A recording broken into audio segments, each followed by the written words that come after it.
Bueno, pues continuemos.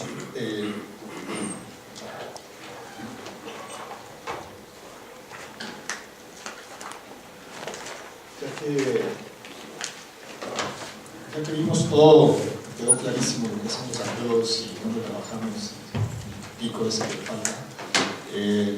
Bueno, ahora sí, en realidad vamos a entrar como a la otra parte más dura, más particular del curso, ¿no? Que les propongo, que es una lectura de esta historia, de esta teoría arqueológica dividida en tres ejes, que sería ahora precisamente para la sesión de hoy lo que se conoce como la historia cultural, la sesión de mañana que sería la arqueología procesual, y finalmente el viernes la arqueología postprocesual o interpretativa. Igualmente recurro a este esquema de Christiansen porque es muy didáctico, en el sentido en que estas diferentes corrientes de pensamiento no implican unas tendencias homogéneas y de grupo y de equipo en cada una. En realidad son muy divergentes. Lo que las agrupa son ciertas particularidades, pero no todos los arqueólogos, por ejemplo, que trabajaron en esta época, pues no, son historiadores culturales, y mucha gente que está haciendo arqueología en esta época tiene un esquema más de historia cultural. Entonces, como aquí lo representa Christiansen, es precisamente cómo va habiendo una interacción más dinámica. No es lineal, hay formas diferentes en otros países de ejercerlo, de entender estas teorías arqueológicas, la propia aportación latinoamericana, en fin. Pero para sintetizar estas tres grandes vertientes que finalmente también se cumplen en diferentes partes del mundo, pues decidí introducir únicamente, pues centrarnos en estos tres periodos. Y pues la historia cultural básicamente sería este periodo que está en esta zona. Aquí estamos todavía en la época ya de consolidación de la arqueología en ciertas instituciones, pero aquí en realidad ya en esta fase, a principios del siglo XX, en realidad ya aquí ya estamos en una fase más académica de la arqueología. Ahora, por no mencionar la época de los coleccionistas y los anticuarios que viene para acá abajo, ¿no? En realidad parte ya de un paradigma académico, moderno, digamos así, que es básicamente de 1900, y que con reservas y diferencias, pues, pero se pone un límite en 1950 por una serie de cambios que vamos a ir viendo en el desarrollo del curso. A esta le sigue de alguna forma, o como crítica a estos modelos, pues sigue otro planteamiento que se conoció como la arqueología postprocesual, que precisamente, ¿no?, viene desde los 50, se hace más patente hacia la segunda década de los 60, y finalmente se marca una época, ¿no?, de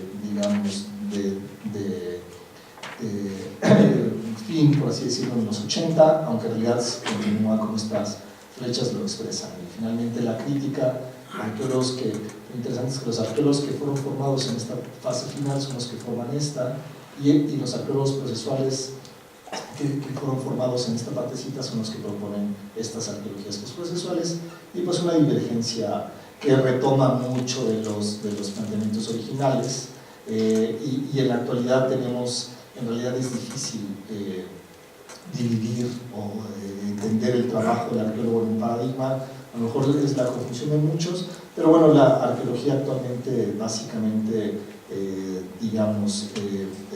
por las tecnologías que se utilizan, podría más bien agruparse en esta zona, no necesariamente por los postulados teóricos. O sea, aquí esto también está permeado por los desarrollos tecnológicos. Los desarrollos tecnológicos en la arqueología han sido muy importantes porque, como lo veremos ahora mismo, una de las grandes preocupaciones de la arqueología fue fechar el tiempo.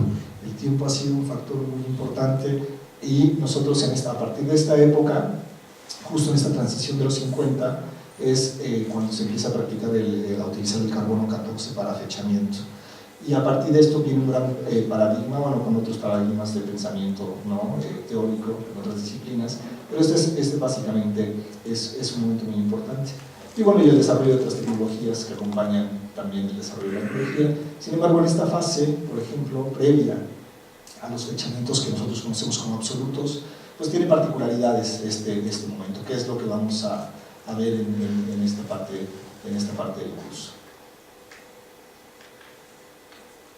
Y bueno, pues la historia cultural es precisamente lo que marco ahí, ¿no? Como les decía, en el cuadro son planteamientos que vienen de una época anterior, se van reformulando. Para principios del siglo XX, pues ya la creación de instituciones académicas como los museos, digamos, ya ejercen y presupuestan investigaciones. Entonces, imagínense que en esta época es tratar de entender ya lo que pasaba a nivel de, digamos, de esos pasados, ¿no? De esos pasados en diferentes partes del mundo, considerando que estamos en una época básicamente como de un inventario cultural, o sea, hay que saber qué hay para pasar a otro nivel de interpretación. O sea, básicamente las ideas no estaban permeadas por el difusionismo, que no son estas ideas centradas solamente en ciertas áreas del mundo. Se desarrollaron los avances tecnológicos y culturales y se expandieron eventualmente a otras áreas del mundo, ¿no? Bueno, y en la idea subyacente del normativismo que ahora vamos a ver, ¿no? De que todo básicamente obedecemos reglas, básicamente los humanos, ¿no? Y vamos ahí con ciertas tendencias siguiendo esas reglas. Esta perspectiva pues sostenía, ¿no? Que la escultura se origina en unos pocos centros y de ahí se difunde por contacto, migración, invasión a otros lugares. Es básicamente los planteamientos que destacan en esta historia cultural y pues hay muchos exponentes. También en la bibliografía tiene un libro muy interesante que se publica recientemente.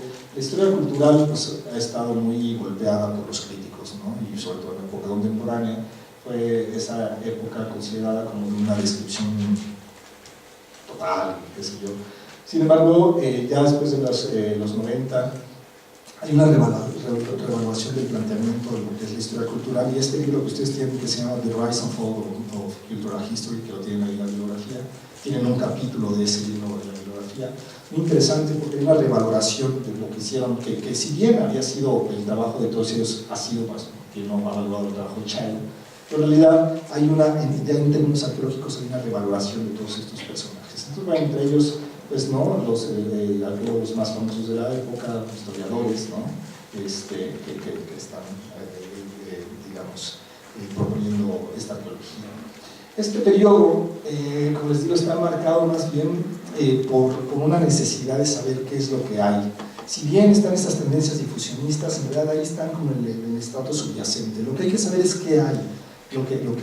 Entonces, los arqueólogos de principios de siglo, en realidad no se conciben a sí mismos como soy un arqueólogo historiador cultural, ¿no? O sea, no se conciben, probablemente como se manifiesta en estas publicaciones, en estos libros que les menciono. Después de los 30 probablemente ya hay una concepción de que realmente hay un paradigma ahí, pero antes de los 30 no. O sea, es básicamente empezar a recuperar los diferentes el registro arqueológico en diferentes partes del mundo, y tratando de saber, de reunir estos conocimientos que está a este momento disgregado.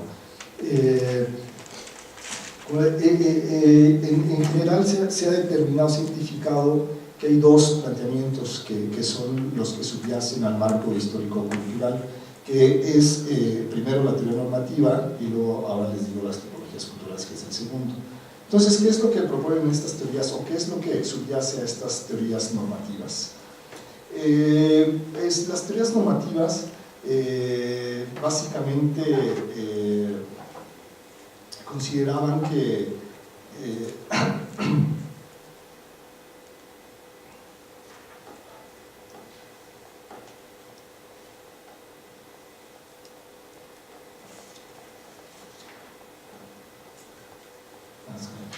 Sleiman, es que está usando referencia del libro que les digo, es de Lyman que viene en la bibliografía.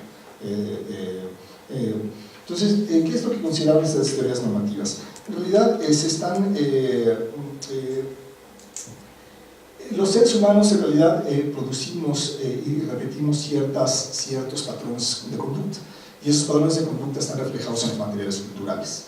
Es decir, nosotros en estos planteamientos, en realidad lo que están tratando de identificar, o lo que se está identificando, son culturas en general.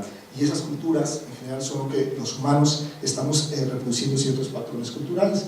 Esos diagramas son muy ilustrativos en el sentido que parecería que esta hacha es el resultado de todas las nociones que como humanos tenemos, y que este productor es el mismo que este productor, ambos son diferentes, pero que producen el mismo patrón cultural. En realidad, esta teoría normativa es la repetición de ciertos patrones culturales y que nosotros los arqueólogos encontramos como rasgos particulares en la arqueología. Esto considera que las culturas están unidas por una serie de normas comunes y distintas, ¿no? Y que bueno, nos hace repetir ciertos patrones. La cultura, en este sentido, digamos, parcial, denota patrones de comportamiento para un grupo y para todos los individuos de este grupo. Todos nos comportábamos igual, y así como los teotihuacanos tenían un tipo de cerámica particular, ¿no? Y eso es lo que hacen los teotihuacanos, en realidad no hay un dinamismo en términos de reproducción cultural a nivel de los individuos, ¿no? Y esa gráfica que propone, que tiene Matthew Johnson igual, es como esta teoría normativa, ¿no? Los individuos todos están homogenizados por los patrones culturales, y entonces este que quiere ser el mismo pues no se puede porque está inmerso en una serie de patrones repetidos, y que al final es una construcción mental ¿no? que reproduce patrones culturales. Esto, digamos, las influencias de estas como teorías normativas, la influencia que tuvo en la arqueología, es que las culturas se identificaron como compuestas de rasgos únicos. Bueno, esa es la idea de la difusión, ¿no? Que está muy arraigada en esta parte, pero a través de este mapeo, esta distribución de ciertos materiales se fueron agrupando en áreas culturales. Entonces ya hablamos aquí de que esta teoría normativa, que tiene que ver con este difusionismo, de que la cultura se originaba en algún lado y de ahí se difundía, siguió la parte de la caracterización por áreas. Entonces, en estos mapas lo que están expresando es precisamente, independientemente de las diferencias que plantea el Southwest, esto se considera como un área cultural, bueno, en esta perspectiva, claro, ¿no? En esta, o Mesoamérica igual, se va sumando una serie de rasgos. A ver, esto derivó en lo que se considera las culturas arqueológicas. Estas culturas arqueológicas, como tal, ayudaron a estos arqueólogos de esta época a identificar ciertos materiales que estaban asociados a ciertos sitios, y a partir de esta asociación generar los conceptos de cultura, ¿no? Como en este caso la cultura tolteca. Si ve un atlante como este, un tipo de cerámica como este que es característica de Tula, entonces automáticamente se generaban básicamente este tipo de mapas. Aquí son mapas muy generales, no son regionales, pero bueno, particularmente se generaban esta serie de ideas. Aquí vamos viendo, en realidad, lo que están haciendo para este paradigma los arqueólogos es tratar de identificar estos patrones que se repiten en diferentes regiones y que permiten identificar que un tipo de cerámica aparece en un tipo de lugar, y eso básicamente era el planteamiento, tratar de hacer este inventario de los diferentes materiales culturales que se obtenían en diferentes áreas. El segundo punto, si bien la teoría normativa era, digamos, la importante, el otro punto es la creación de tipologías culturales. El objetivo, por así decirlo, de estos historiadores culturales o de la historia cultural era tratar de documentar el desarrollo histórico de las culturas en diferentes áreas, a través de sus relaciones en forma, en locus espacial y temporal, representados por artefactos representativos. En realidad, una vez que se identificaba que ciertos componentes, por ejemplo, un tipo particular de cerámica anaranjado aparecía en Teotihuacán, ¿no? Este rasgo se convirtió en un rasgo asociado a la cultura teotihuacana, por así decirlo. Igual para los toltecas, ciertos rasgos particulares crearon este tipo de mapas, ¿no? Hablamos de artefactos, de materiales. Se está tratando de identificar los materiales culturales propios de una región específica. Ahorita con el ejemplo, creo que en el estudio de caso que les presento al final, ahí viene expresado este tipo de ideas y cómo se materializó en las interpretaciones que se hicieron en ese momento. Bueno, pues aquí generalmente lo que pasó precisamente fue que se definieron las áreas culturales, ¿no? Y eso fue muy importante. Imagínense que en realidad en el cúmulo de diferentes culturas, actualmente, bueno, y la crítica, una de las críticas fue que estas creaciones de mapas en realidad no representaban la diversidad cultural, pero imagínense para la época, para la primera hace 100 años básicamente, identificar o tratar de identificar estos límites culturales, ya sean los de Mesoamérica, los del Southwest, los al interior de Mesoamérica, o sea, tenía una gran complejidad. En realidad no era tan sencillo porque eran materiales que estaban, digamos, agrupados en ciertas áreas y los límites están marcados precisamente por la presencia o la ausencia de lo que se diagnostica como representativo de un área en particular. Entonces, básicamente funcionaron bajo este principio. Uno de los aspectos muy importantes de esta época es la clasificación de objetos. Hace rato yo les decía, ¿no? En realidad que cuando vas a registrar y documentar un sitio arqueológico, lo que haces es tratar de en un sector en particular, registrar pormenorizadamente la distribución de los artefactos. Es una aportación de la historia cultural. En este momento empiezan a clasificar los artefactos por industrias. Por ejemplo, si ustedes lo ven aquí únicamente tenemos la cerámica, aquí tenemos la lítica, aquí tenemos la concha. En realidad parecería esto un procedimiento hasta normal, ¿no? En la actualidad, pero en realidad la construcción y la historia de esta disciplina fue precisamente hecha en base a un registro exhaustivo que en realidad fue una aportación de esta historia cultural.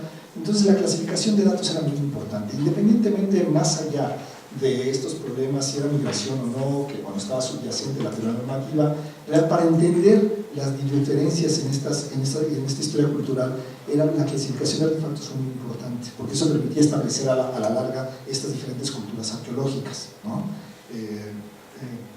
Entonces se generaron tipos diagnósticos, digamos, culturales, ¿no? Muy específicos, ya saben, una cabeza o rasgos de este tipo automáticamente nos asocian a la cultura olmeca. Igual un tipo de cerámica particular, digamos en este caso cerámica de los perros de Colima, pues ya es de esta tradición de Occidente, ¿no? Y pues el tipo de materiales culturales como este brasero tipo teatro teotihuacano, pues automáticamente. Estamos hablando de una clasificación pormenorizada de objetos y generando tipos diagnósticos culturales que, bueno, digamos en un procedimiento de clasificación tiene su mérito y lo sigue teniendo. Hasta aquí, digamos que venía un proceso de clasificación y tratar de interpretar las diferencias que tenían las diferentes áreas, estos materiales culturales. Imagínense una región tan grande, digamos, como México, para hace 100 años, a ver lo que pasaba en el sur, en la zona maya, lo que pasaba en el norte, ya no decir, en las diferentes partes de Mesoamérica. Entonces, en realidad era como hacer este inventario, reconocer estas diferencias en los materiales culturales que planteaban diferencias, digamos, a nivel de rasgos arqueológicos o de culturas arqueológicas. Sin embargo, aquí viene una aportación fundamental en este paradigma que se ha considerado como básicamente el inicio de la arqueología científica, que es lo que se considera la excavación estratigráfica. Y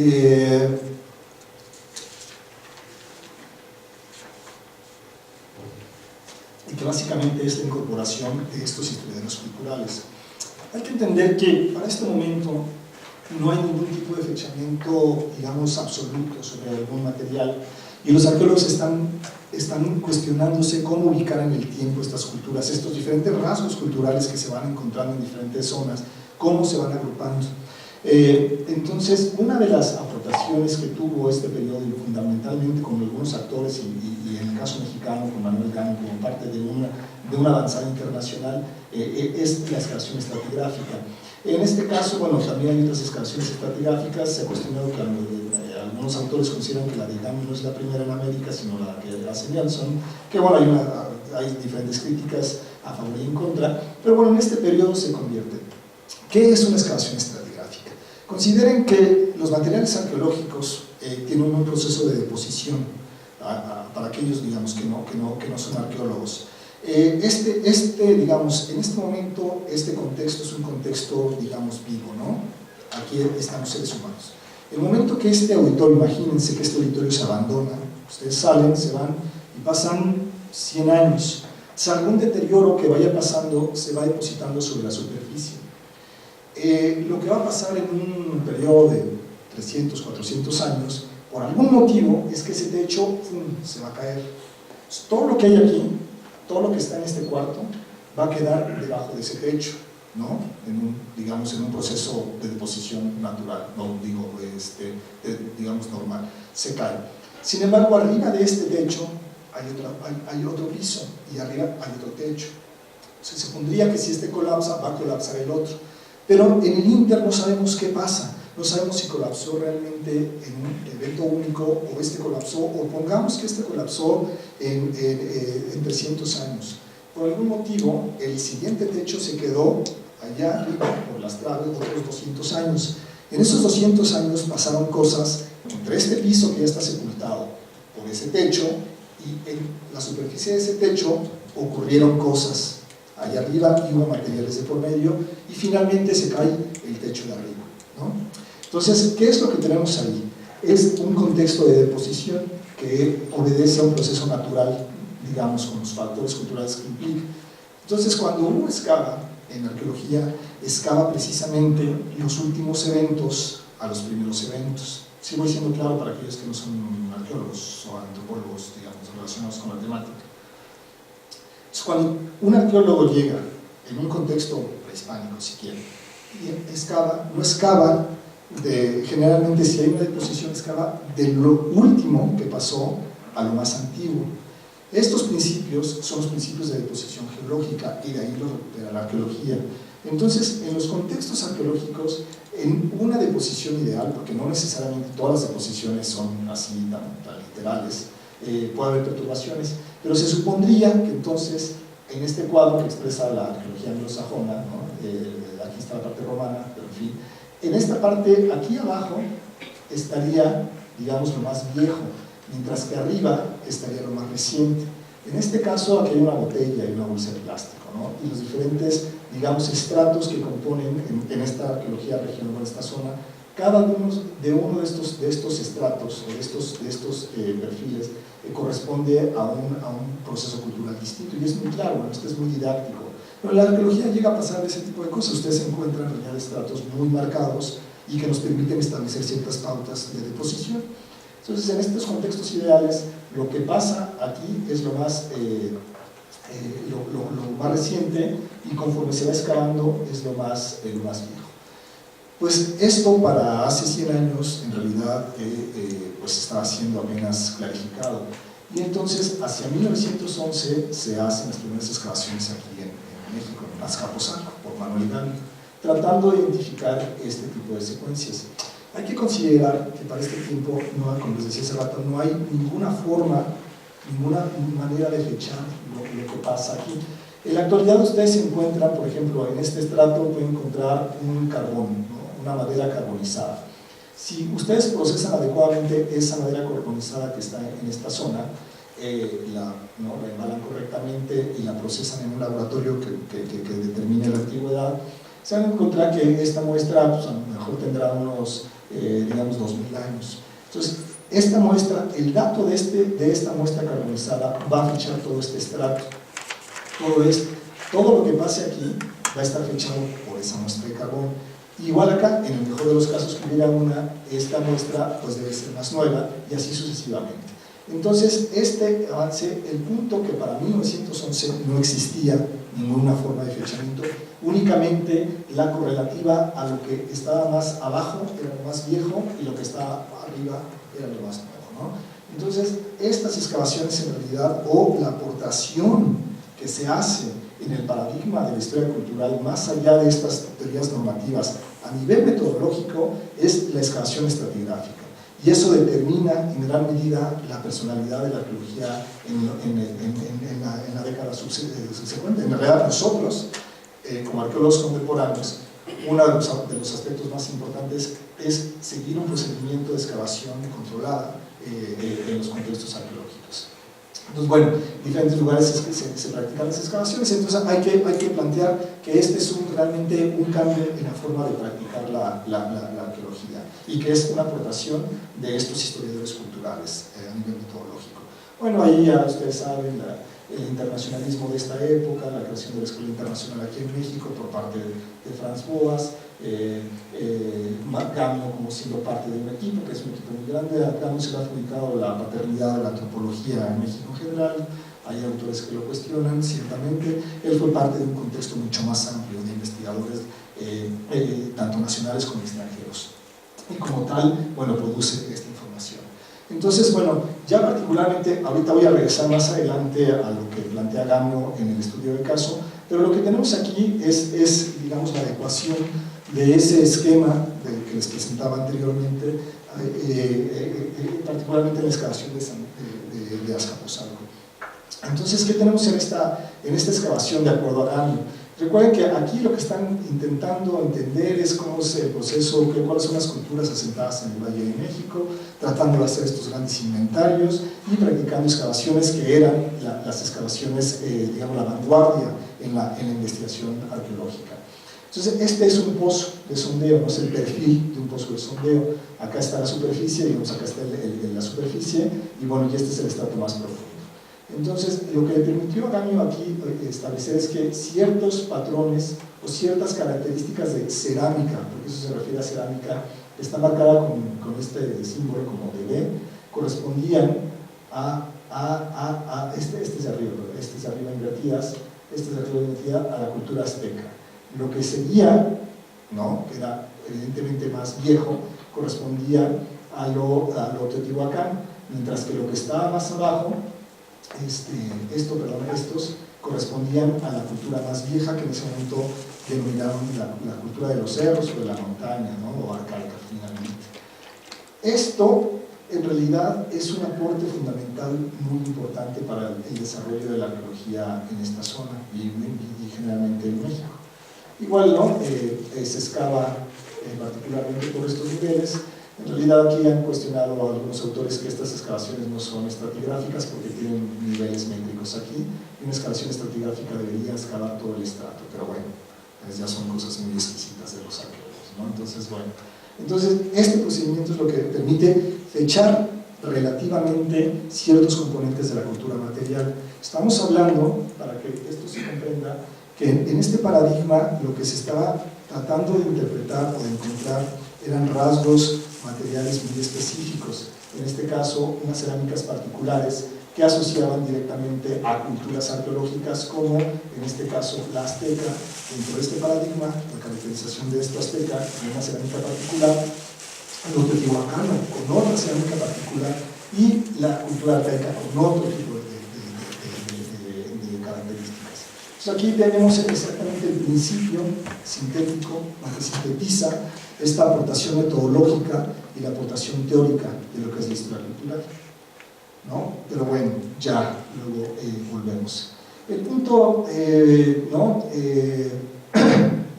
Igual, bueno, como parte de estos tipos ideales, se utilizó las estratigrafías, pero bueno, este montículo en el sureste de Estados Unidos, en Nuevo México, en realidad demuestra que las estratigrafías no son tan, digamos, no son tan ideales. Hay muchos procesos de diferente deposición, por ejemplo, poniendo un ejemplo de que colapsa el techo, de repente colapsó el techo y la gente 100 años después hizo actividades allá arriba sin saber que existía este auditorio aquí abajo por algún motivo.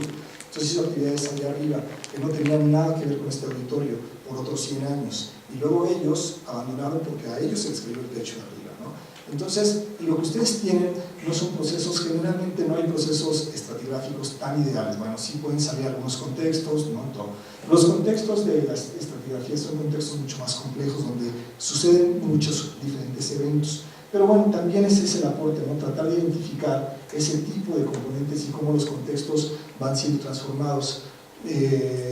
Bueno, hay muchos ejemplos de estratigrafías invertidas, por ejemplo, donde sí hay un proceso de deposición normal y luego por algún motivo la gente en el pasado excava esa estratigrafía entonces queda invertida, ¿no? Lo más viejo queda más arriba y lo más antiguo abajo, lo más reciente abajo, ¿no? Entonces, bueno, eso es una cuestión ya muy, muy particular. Pero a lo que vamos es que realmente en este momento se aporta una visión de corte metodológico. Dentro de las metodologías que se utilizaron para este momento era la necesidad de tratar de fechar los materiales. Imagínense, nosotros lo que queremos saber es en el tiempo qué es lo que está pasando, cómo se están acomodando